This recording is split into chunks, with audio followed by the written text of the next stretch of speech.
Hello and welcome to the chemistry class once again. आज हम पढ़ रहे हैं एमिनो एसिड्स में Strecker's synthesis.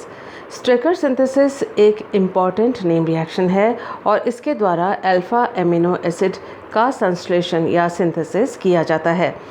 Alpha amino acid, जैसा कि हमें मालूम है कि ऐसा एसिड जिससे जो जुड़ा हुआ पहला कार्बन, जिसको अल्फ़ा कार्बन कहते हैं, उस अल्फ़ा कार्बन पर अगर एमिनो ग्रुप जुड़ा हुआ हो तो ऐसे एमिनो एसिड को अल्फ़ा एमिनो एसिड कहा जाता है। और उसी को सिंथेसाइज करने के लिए, उसी का संश्लेषण करने के लिए एक इम्पॉर्टेंट नेम रिएक्शन है स्ट्रेकर सिंथेसिस। इस स्ट्रेकर सिंथेसिस में किसी एक एल्डिहाइड को एमोनिया और HCN हाइड्रोजन साइनाइड के साथ अभिक्रित किया जाता है, रिएक्ट किया जाता है, और जिससे अल्फ़ा एमिनो नाइट्राइल मध्यवर्ती यौगिक के रूप में हमें प्राप्त होता है। इस अल्फ़ा एमिनो नाइट्राइल का फिर अम्लीय माध्यम में जलीय अपघटन या एसिड हाइड्रोलाइसिस के द्वारा हम अल्फ़ा एमिनो एसिड को प्राप्त कर सकते हैं।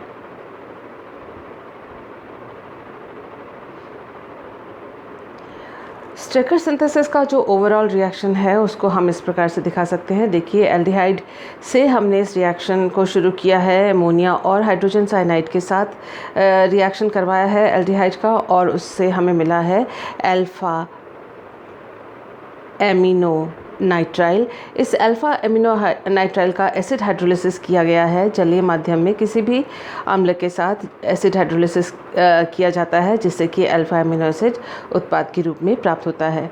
आप ये देख सकते हैं कि यहाँ पर अल्फ़ा एमिनो एसिड को इस तरह से ज़्यूटाइल आयन के रूप में भी लिखा गया है। जब हम अल्फ़ा एमिनो एसिड को प्राप्त करेंगे स्ट्रेकर सिंथेसिस के द्वारा और अम्लीय माध्यम में, तो हम इसका एक और आयनिक रूप हम देखेंगे NH3+ के रूप में हम इसको प्राप्त कर सकते हैं।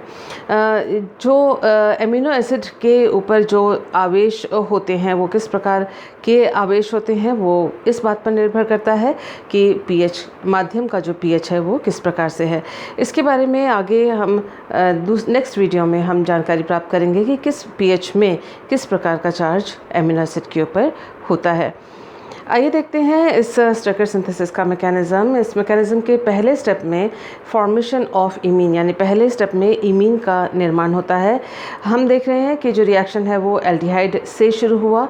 एल्डिहाइड में कार्बोनाइल समूह है, और ये जो कार्बोनाइल समूह है इसमें ऑक्सीजन जो है वो, क्योंकि कार्बन से ज़्यादा इलेक्ट्रोनेगेटिव है, इसीलिए वह पाई बंध के इलेक्ट्रॉन्स को अपनी ओर आकर्षित करता है। फलस्वरूप कार्बन पर इलेक्ट्रॉन की कमी होती है और कार्बन आसानी से नाभिक स्नेही के द्वारा इस पर आक्रमण हो सकता है।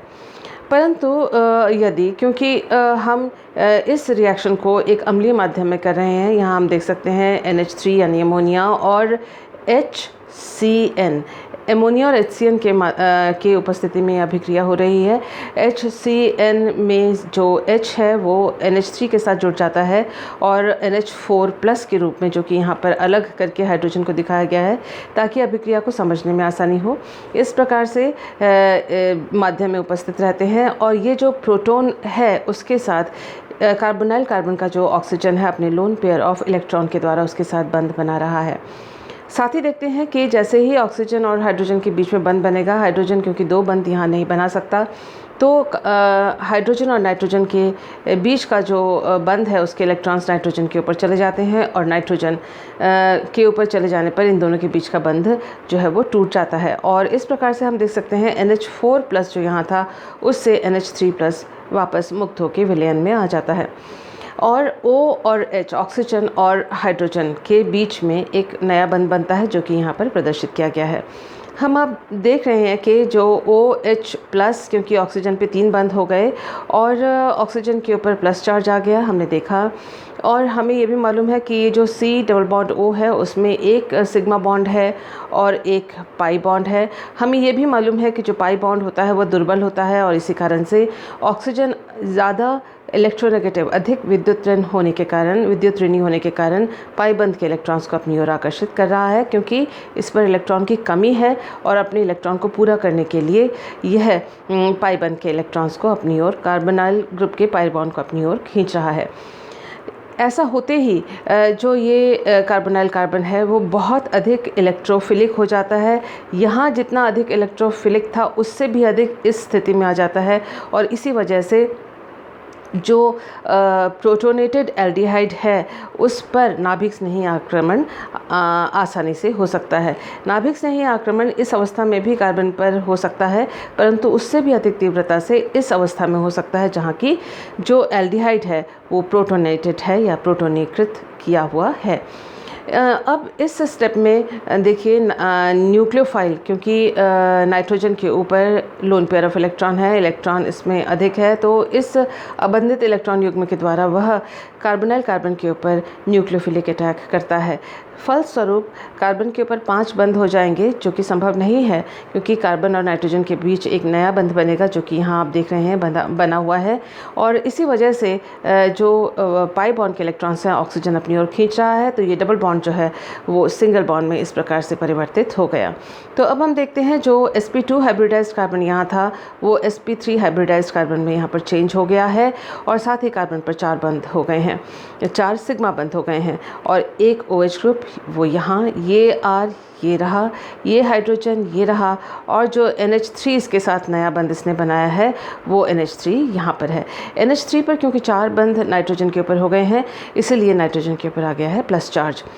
अब हम देखते हैं कि ऑक्सीजन के ऊपर जो है वहाँ पर लोन पेयर ऑफ इलेक्ट्रॉन्स हैं, इसीलिए ऑक्सीजन अपने लोन पेयर ऑफ इलेक्ट्रॉन के द्वारा ये NH3 जो ग्रुप है NH3 प्लस, उसके एक प्रोटॉन को अपनी ओर आकर्षित कर लेता है, और इस तरह से होता है प्रोटॉन ट्रांसफ़र। इस प्रोटॉन ट्रांसफ़र की वजह से हम देख रहे हैं कि OH की जगह अब हो जाता है OH2 और ऑक्सीजन के ऊपर आ जाता है प्लस चार्ज, हम देख रहे हैं। और साथ ही आप देखिएगा कि NH3 की जगह एक प्रोटॉन के यहाँ पर चले जाने के कारण अब ये NH2 रह गया है इसके पास, नाइट्रोजन के पास। तो ये हुआ प्रोटॉन ट्रांसफ़र। प्रोटॉन ट्रांसफ़र के बाद आप देख सकते हैं कि आसानी से ये जो OH ग्रुप है अब ये OH2 में परिवर्तित हो गया है, और OH2 में परिवर्तित होते ही ये जो OH ग्रुप है आसानी से निष्कासित होने वाला समूह बन गया है, क्योंकि OH अब H2O के रूप में निष्कासित हो सकता है। लेकिन इसको निष्कासित करने के लिए एक NH2 ग्रुप का या नाइट्रोजन का जो अबंधित इलेक्ट्रॉन युग्म है, नॉन बॉन्डेड इलेक्ट्रॉन पेयर है, वो उसको धक्का लगाता है, और वो इस प्रकार से कि ये जो अबंधित इलेक्ट्रॉन युग्म है नाइट्रोजन के, वो जो नाइट्रोजन का अबंधित इलेक्ट्रॉन युग्म है वो नाइट्रोजन और कार्बन के बीच में शिफ्ट हो जाता है, विस्थापित हो जाता है या मूव कर जाता है, जिससे कि एक नया बंध कार्बन और नाइट्रोजन के बीच में बनता है। हमें मालूम है कि दो इलेक्ट्रॉन्स के द्वारा एक बंध का निर्माण होता है। तो कार्बन और नाइट्रोजन के बीच में जो सिंगल बॉन्ड है वो अब डबल बॉन्ड के बीच में परिवर्तित हो गया है, और नाइट्रोजन पे हैं 2 हाइड्रोजन, वो ये 2 हाइड्रोजन हैं। लेकिन आप अगर देखें तो नाइट्रोजन पर अब 1 2 3 4, तो 4 बंद हो जाने की वजह से नाइट्रोजन पे हो गया प्लस चार्ज। और ये जो क्योंकि कार्बन पर यहाँ पर अगर ऑक्सीजन से भी बंध बना हुआ रहे तो 5 बंद हो जाते हैं, जो कि संभव नहीं है। इसीलिए H2O में जो ऑक्सीजन है वह अपने बंध के इलेक्ट्रॉन, कार्बन के साथ के बंध के इलेक्ट्रॉन्स को अपनी ओर आकर्षित कर लेता है, ये वाला बंध टूट जाता है, और H2O जो है वो फ्री होकर यहाँ से एलिमिनेट हो जाता है या उसका निष्कासन हो जाता है। फलस्वरूप हम देखते हैं कि पहले स्टेप के आखिर में हमें एक प्रोटोनेटेड इमीन हमें प्राप्त हुआ है, क्योंकि अगर ये एक हाइड्रोजन कम होता तो ये इमीन होता, और अगर नाइट्रोजन पर एक हाइड्रोजन लगा हुआ है जैसे NH2 और प्लस चार्ज है तो ये कहलाएगा प्रोटोनेटेड इमीन, या इसे कहते हैं इमीनियम आयन। आइए हम देखते हैं कि सेकेंड स्टेप में क्या होता है। सेकेंड स्टेप में जो पहले स्टेप में जो प्रोटोनेटेड इमीन बना था जो sp2 हाइब्रिडाइज्ड कार्बन के साथ है, उस पर होता है न्यूक्लियोफिलिक अटैक।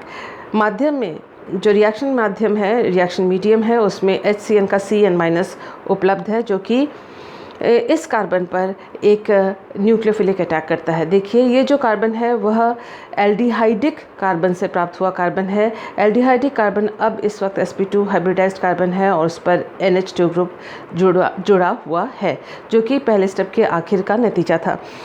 सेकेंड स्टेप में ये न्यूक्लियोफिलिक अटैक आसानी से होता है, क्योंकि ये कार्बन से जुड़ा हुआ जो नाइट्रोजन है वो न केवल डबल बॉन्डेड है बल्कि उसके ऊपर एक प्लस चार्ज भी है। तो ये पाई इलेक्ट्रॉन्स जो है नाइट्रोजन अपनी ओर आकर्षित कर लेता है, क्योंकि इस पर इलेक्ट्रॉन की कमी है।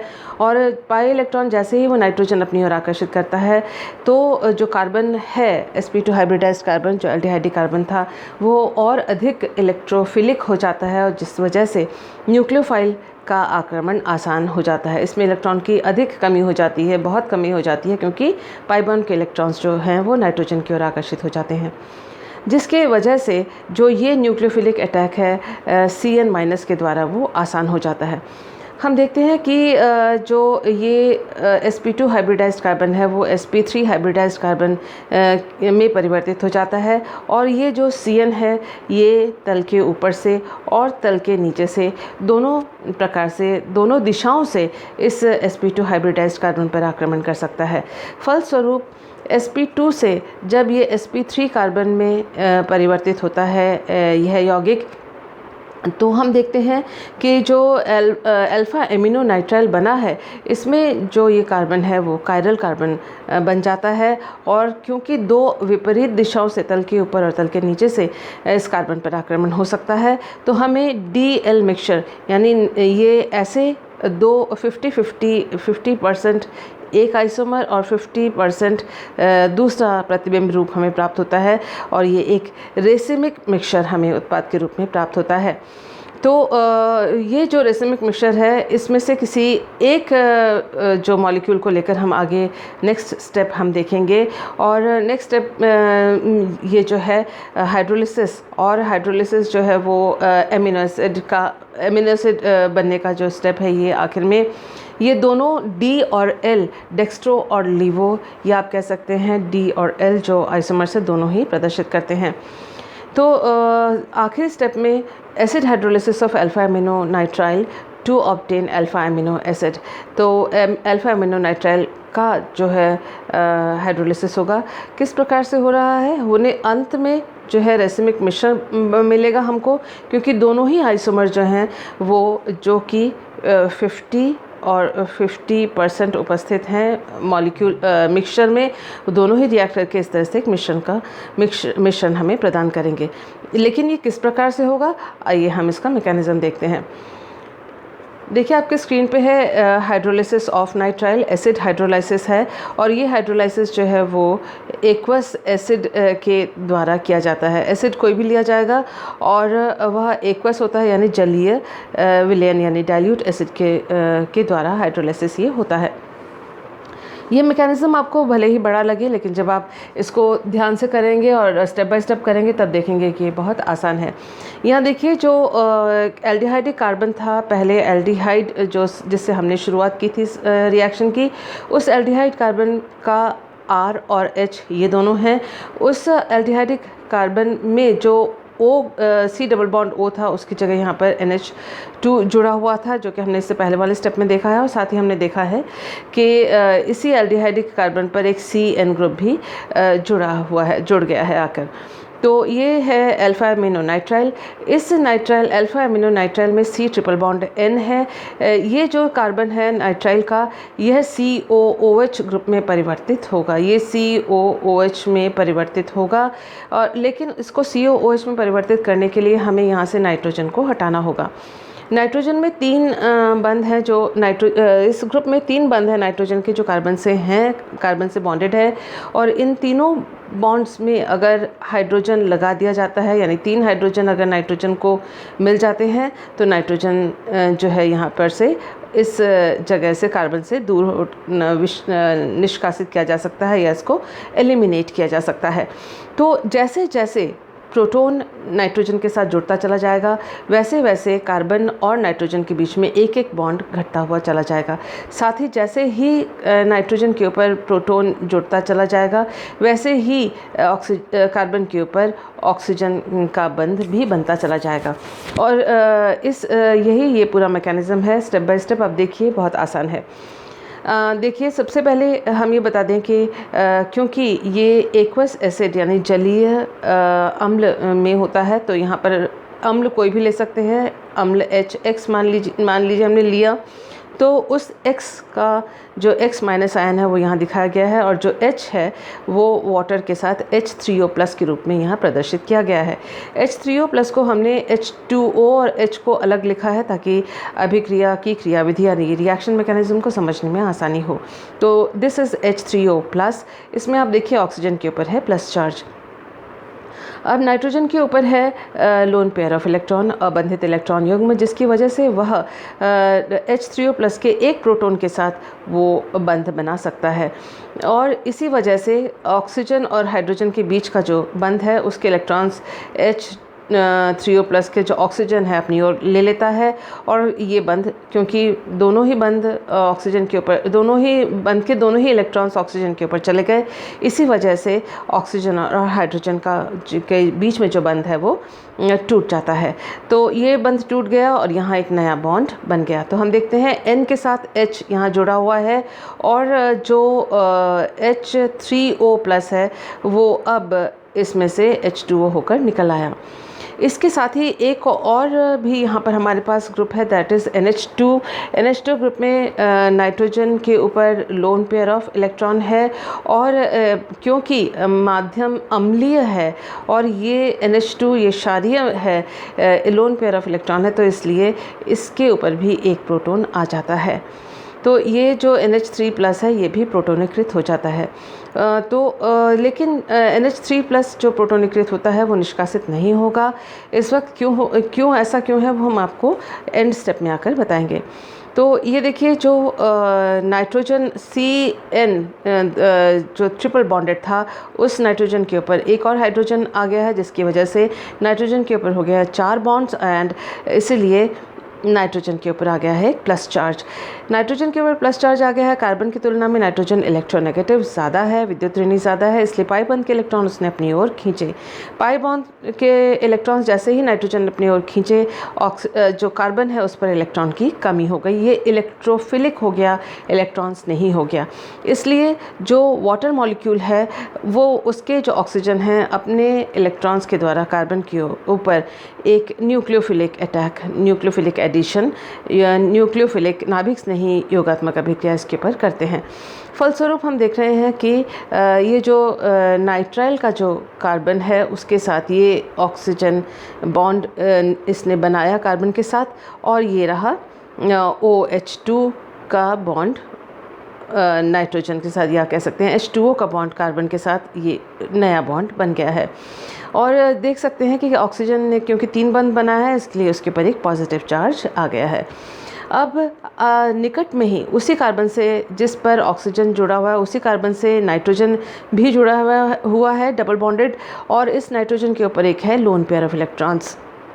इसीलिए जो नाइट्रोजन है वह इस वाटर मॉलिक्यूल के जो इससे जुड़ा है आकर ऑक्सीजन से जुड़ा हुआ एक प्रोटॉन उसने अपने इलेक्ट्रॉन पेयर, अबंधित इलेक्ट्रॉन पेयर को देते हुए उस हाइड्रोजन से एक बॉन्ड बना लिया, और ऑक्सीजन और हाइड्रोजन के बीच का जो बॉन्ड का इलेक्ट्रॉन्स है ऑक्सीजन ने अपने ऊपर आकर्षित कर लिए, क्योंकि ऑक्सीजन इलेक्ट्रोनेगेटिव है।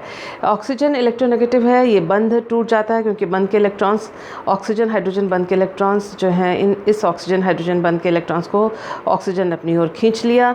ऑक्सीजन हो गया न्यूट्रल क्योंकि उसके पर इलेक्ट्रॉन्स पूरे आ गए हैं, और हाइड्रोजन फ्री होकर इस नाइट्रोजन के लोन पेयर के साथ उसने बॉन्ड बना लिया।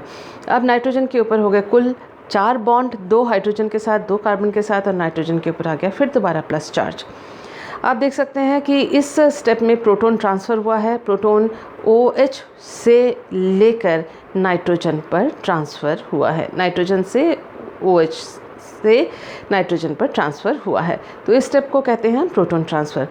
प्रोटॉन ट्रांसफ़र होते ही एक फिर नई समस्या शुरू हो गई है, वो ये कि नाइट्रोजन के ऊपर इलेक्ट्रॉन की कमी हो गई है। पाई बंध के इलेक्ट्रॉन नाइट्रोजन अपनी ओर खींचने शुरू कर दिए, और जैसे ही इन पाई बंध ने इलेक्ट्रॉन खींचने शुरू कर दिए, ये कहानी वही है जो हमने यहाँ देखी थी कि जैसे ही नाइट्रोजन के ऊपर प्लस चार्ज आता है एक प्रोटॉन के जोड़ने के बाद, एक्स्ट्रा प्रोटॉन के जोड़ने के बाद, तो वो पाई बॉन्ड के इलेक्ट्रॉन्स खींचने लगता है। पाई बॉन्ड के इलेक्ट्रॉन्स खींचते ही ये जो कार्बन है इलेक्ट्रॉन न्यून हो जाता है, यानी इलेक्ट्रॉन स्नेही हो जाता है, इलेक्ट्रोफिलिक हो जाता है, और वाटर मॉलिक्यूल अपने ऑक्सीजन के लोन पेयर के द्वारा इसके ऊपर फिर नाभिक स्नेही आक्रमण करता है। तो यहाँ पर आप फिर दोबारा लिख सकते हैं नाभिक स्नेही एडिशन, नाभिक स्नेही योगात्मक अभिक्रिया या नाभिक स्नेही आक्रमण। ठीक उसी तरह से जहाँ की आप यहाँ पर भी लिख सकते हैं कि नाभिक स्नेही आक्रमण हुआ था जो वाटर मॉलिक्यूल का कार्बन के ऊपर। अब आप देखें कि फिर दोबारा वही जो स्टेप यहाँ पर हुआ था वही हमने यहाँ पर दोहराया है, और कार्बन का ऑक्सीजन के साथ बॉन्ड बना, वाटर मॉलिक्यूल का ऑक्सीजन के साथ, और ऑक्सीजन के ऊपर 3 बॉन्ड हो जाने की वजह से, 1 बॉन्ड एक्स्ट्रा होने की वजह से यहाँ पर प्लस चार्ज आ गया है। और नाइट्रोजन क्योंकि अपने लोन पर क्योंकि पाई बॉन्ड के इलेक्ट्रॉन्स उसने अपनी ओर खींच लिए थे, तो NH2 के रूप में वापस ये परिवर्तित हो जाता है। जैसे कि यहाँ पर प्रोटॉन ट्रांसफ़र हुआ था इस स्टेप में, ठीक उसी प्रकार से नाइट्रोजन पर OH2 से फिर दोबारा प्रोटॉन ट्रांसफ़र होता है। अपने अबंधित इलेक्ट्रॉन युग्म के द्वारा जो नाइट्रोजन है वो OH प्रोटॉन जो है उसके साथ ये बंध बनाता है। देखिए ये इसको हम इस प्रकार से दिखा सकते हैं, ये OH है, एक H अगर हटाकर हमने यहाँ दिखाया तो इसके बंध के इलेक्ट्रॉन्स जो हैं वो ऑक्सीजन ने ले लिए, ये हाइड्रोजन फ्री हो जाता है और वो H+ के रूप में फ्री होता है और इस नाइट्रोजन के साथ वो बंध बना लेता है। तो इस प्रकार से आप देख सकते हैं कि प्रोटॉन का ट्रांसफ़र हुआ, ये रहा प्रोटॉन ट्रांसफ़र, एक हाइड्रोजन यहाँ हट के NH2 के साथ लग जाता है। जो H+ यहाँ से निकलता है वो ये NH2 के लोन पेयर ऑफ इलेक्ट्रॉन के साथ आकर्षित होकर बंध बना लेता है। NH2 अब NH3 में परिवर्तित हो गया। अब NH2 NH3 में परिवर्तित हो गया और जो ये OH2 है वो OH में परिवर्तित हो गया क्योंकि इसने अपना प्रोटॉन NH2 को दे दिया। अब ये देखिए परफेक्ट सेटिंग है। यहाँ पर NH3 जो है वो आराम से निष्कासित हो सकता है, लेकिन निष्कासित होने के लिए पीछे से धक्का लगाना पड़ता है और वो धक्का जो है ऑक्सीजन के जो लोन पेयर है ऑफ इलेक्ट्रॉन्स हैं वो कार्बन के बीच में आ जाते हैं, कार्बन और ऑक्सीजन के बीच में आ जाते हैं और इस प्रकार से कार्बन के इलेक्ट्रॉन्स की कमी पूरी हो जाती है और इसीलिए कार्बन और नाइट्रोजन के बंध के इलेक्ट्रॉन्स को नाइट्रोजन आसानी से अपने ओर लेकर, अपने साथ लेकर NH3 के रूप में बाहर निष्कासित हो जाता है। यहाँ जो दूसरा NH3 था जो यहाँ से प्राप्त हुआ था वो NH3, इस NH3 को धक्का लगाने के लिए यहाँ कोई भी समूह उपस्थित नहीं है, इसलिए ये NH3 निष्कासित नहीं होता। इसको जो यहाँ पर जो कार्बन जिससे ऑक्सीजन जुड़ा हुआ है और ये जो नाइट्राइल कार्बन था उस नाइट्राइल कार्बन से जो ये नाइट्रोजन हमें NH3 हमें मिला, नाइट्राइल ये जो नाइट्रोजन है वही ये नाइट्रोजन है। तो ये नाइट्राइल कार्बन से जो हमें NH3 ग्रुप मिला है उसका निष्कासन यहाँ पर ये OH ग्रुप जो है आसानी से इसके इलेक्ट्रॉन्स के द्वारा इसको धकेल कर बाहर निकाल देते हैं। अब देखें कि फलस्वरूप जो कार्बन और ऑक्सीजन के बीच में जो सिंगल बॉन्ड था वो OH C double bond OH+ के रूप में यहाँ परिवर्तित हो गया है और जो माध्यम है, रिएक्शन मीडियम है, उसमें अमोनिया उपस्थित है जो कि निष्कासित होकर यहाँ से निकला था। अमोनिया पर क्योंकि एक लोन पेयर ऑफ इलेक्ट्रॉन है, फिर इस जो प्रोटॉन को वह अपनी ओर आकर्षित कर लेता है, डीप्रोटोनेशन होता है यानी प्रोटॉन निकल जाता है यहाँ से और NH3 है जो वो NH4 के रूप में यहाँ निष्कासित हो जाता है। क्योंकि हमने एसिड लिया था और उस एसिड में X- आयन भी था, वो X- आयन इस एमोनियम आयन के साथ मिलकर ये लवण के रूप में माध्यम में उपस्थित रहते हैं। इस प्रकार से जैसे ही डीप्रोटोनेशन होता है तो C डबल बॉन्ड OH+ जो है C डबल बॉन्ड O में परिवर्तित हो जाता है। हम देख सकते हैं कि इस प्रकार हमें ये एमिनो एसिड प्राप्त हुआ है। माध्यम क्योंकि यहाँ पर NH3 जो है वो इसलिए है क्योंकि NH2 ने एक प्रोटॉन माध्यम रिएक्शन मीडियम के एसिड से प्राप्त करके NH3+ में ये परिवर्तित हो गया है। जैसे जैसे pH का माध्यम का जो pH है जैसे जैसे परिवर्तित होता है वैसे वैसे जो ये प्रोटॉन या तो एमिनो एसिड के साथ जुड़ता है या एमिनो एसिड से निष्कासित होता है। तो माध्यम का pH कैसा है उसके ऊपर डिपेंड करेगा कि एमिनो एसिड ज्वेटर आयन के रूप में है या किसी दूसरे आयन के रूप में है। एक चीज़ और है कि हमने किसी जो स्टेप 2 के आखिर में D और L 2 आइसोमर प्राप्त हुए थे, किसी एक आइसोमर को लेकर हमने इस रिएक्शन को पूरा किया है, लेकिन दोनों ही आइसोमर इस रिएक्शन में भाग लेते हैं। इसी वजह से रिएक्शन के अंत में यानी स्टेप 3 के अंत में हाइड्रोलिसिस जब होता है नाइट्राइल का, तो दोनों आइसोमर हमें यहाँ पर प्राप्त होते हैं, डी और एल एमिनो एसिड। एक रेसिमिक मिश्रण का हमें प्राप्ति होती है। ये जो DL आइसोमर्स हैं इनका रिजोल्यूशन किया जाता है, ये यानी एक आइसोमर को दूसरे आइसोमर से पृथक्कृत किया जाता है। जितने सभी प्राकृतिक रूप से उपलब्ध एमिनो एसिड्स होते हैं वो सभी एल एमिनो एसिड के रूप में उपस्थित होते हैं। केवल ग्लाइसिन ही एक ऐसा एमिनो एसिड है जिसमें कोई कायरल कार्बन नहीं होता, यानी वो रेसिमिक मिश्रण प्रदान नहीं कर सकता, यानी वो डी और एल आइसोमर प्रदान नहीं कर सकता, क्योंकि यहाँ जो कार्बन है वह उसमें एक समान एटम CH2 दो हाइड्रोजन एक जैसे, दो ग्रुप एक जैसे, यानी दो हाइड्रोजन इसके ऊपर उपस्थित हैं, जिसकी वजह से जो ये केंद्रीय कार्बन है ये कायरल कार्बन या एसिमेट्रिक कार्बन नहीं हो सकता। आइए देखते हैं कि DL एमिनो एसिड को आमतौर पर किस प्रकार से एक दूसरे से पृथक्कृत किया जाता है। रेसिमिक मिक्सचर से हम D और L को कैसे पृथक्कृत करते हैं। हमने रेसिमिक मिक्सचर जो है उसको लिया और एक किसी ऑप्टिकली एक्टिव एमीन को हमने उसके साथ अभिकृत किया और इसको हम कहते हैं रिजॉल्विंग एजेंट। क्योंकि ये जो रिजॉल्विंग एजेंट इसलिए कहते हैं क्योंकि वो D और L को अलग अलग करने में, पृथक्कृत करने में मदद करता है। ये दोनों आपस में मिक्स होते हैं। देखिए ये एमीन है जो बेसिक है, एमिनो एसिड है और इसमें अम्लीय ग्रुप उपस्थित है, इसलिए दोनों मिलकर आपस में सॉल्ट का निर्माण करते हैं, लवण का निर्माण करते हैं। और ये जो लवण है वो डायस्टीरियोमेरिक लवण होते हैं। डायस्टीरियोमेर का अर्थ ये है कि वो ऑप्टिकल आइसोमर, वो प्रकाशिक समावयवी जो एक दूसरे के प्रतिबिंब रूप न हो, तो ये एक दूसरे के प्रतिबिंब रूप नहीं होते हैं और डायस्टीरियो आइसोमर के जो गुण होते हैं एक दूसरे से काफ़ी भिन्न होते हैं। ऑप्टिकल आइसोमर के कई जो रिएक्शंस या कई जो प्रॉपर्टीज़ होते हैं एक दूसरे से मिलते जुलते हैं, केवल वो एक दूसरे के प्रतिबिंब रूप होते हैं, जबकि डायस्टीरियो आइसोमर्स के कई गुण एक दूसरे से अलग होते हैं। अब आप देखिए कि डायस्टीरियो आइसोमरिक जो सॉल्ट होता है, क्योंकि जो D का सॉल्ट होगा और L का सॉल्ट होगा एक दूसरे के डायस्टीरियोमर्स है, एक दूसरे के प्रतिबिंब रूप नहीं है, एक दूसरे के ऑप्टिकल आइसोमर प्रकाशिक समावयवी हैं परंतु एक दूसरे के प्रतिबिंब रूप नहीं हैं। इसलिए वो अलग अलग प्रकार के सॉल्वेंट के साथ अलग अलग प्रकार से विलय होंगे। जिसमें L विलय होगा उसमें D नहीं हो सकता है और जिसमें D विलय होगा उसमें L विलय नहीं हो सकता है।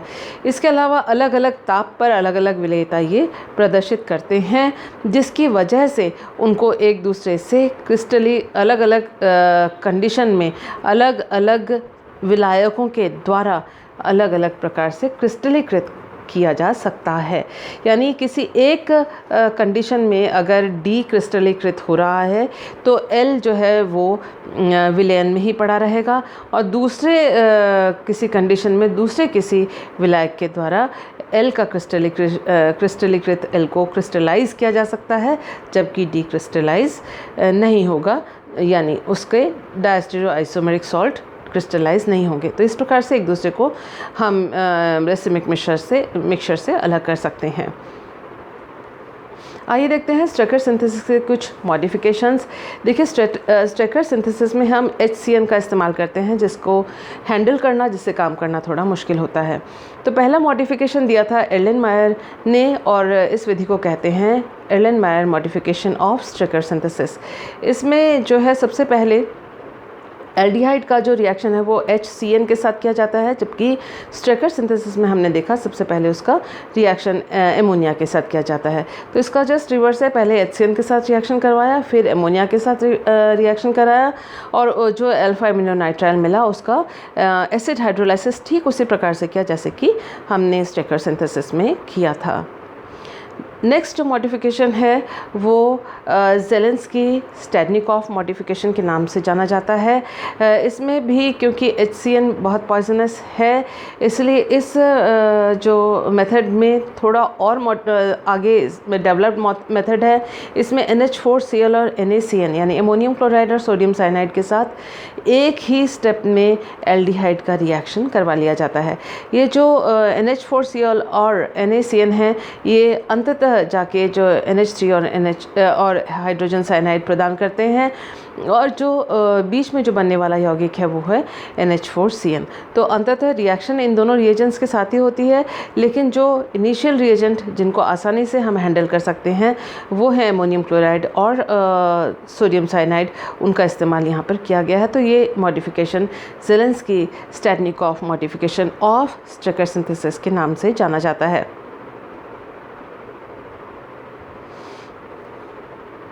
एक एप्लीकेशन देख रहे हैं हम यहाँ पर अपने स्क्रीन पे। ये जो कंपाउंड है जो कि एक एल्डिहाइड है। एल्डिहाइड इसलिए आप देख सकते हैं C डबल बॉन्ड O और H यहाँ पर है, उसके बाद ये है CH2 और उसके साथ ये एरोमेटिक जो रिंग है वो जुड़ा हुआ है।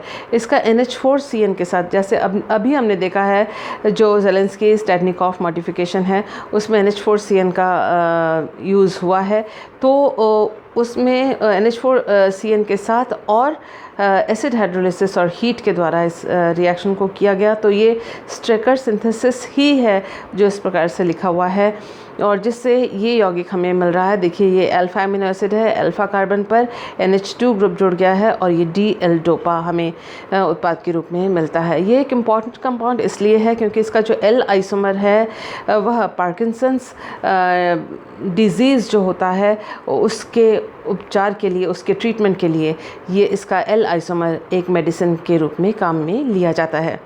मुझे उम्मीद है कि स्ट्रेकर सिंथेसिस के बारे में आपको समझ में आ गई होगी। वीडियो को पॉज करते हुए देखिएगा, और नेक्स्ट वीडियो में हम आपको बताएंगे कि अलग अलग pH में हम एमिनो एसिड्स के चार्ज को हम किस प्रकार से कैलकुलेट कर सकते हैं। वीडियोस देखते रहिए, नोट्स बनाते रहिए। And thank you for being with me.